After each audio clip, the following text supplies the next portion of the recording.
Pera, dito umiikot ang buhay ng tao. Pag wala ka nito, para kang basura sa mundo. Bali-baligtarin man ang mundo, pera ang gumagalaw sa paligid mo.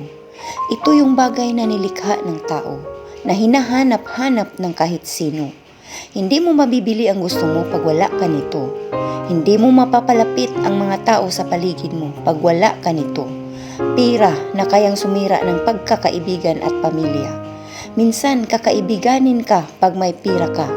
Kikilalanin kang kapamilya pag asensado ka. Pero pag wala sa'yo ang pera mo, lalabas ang tunay na kulay ng nasa paligid mo. Matutong magtabi para sa sarili. Huwag bigay dito, bigay doon. Kasi sa huli, ikaw din ang mamumulubi. Salamat Lord, hindi ako sanay sa pera. At wala naman akong pera, ano namang gagawin ko? Gawin sa buhay na hindi masisira ang mahal ko sa buhay. Lalo na sa mga anak ko at apo. I love you. Dinin na lang ko kutob. Daghang salamat sa inyong pagpaminaw. God bless.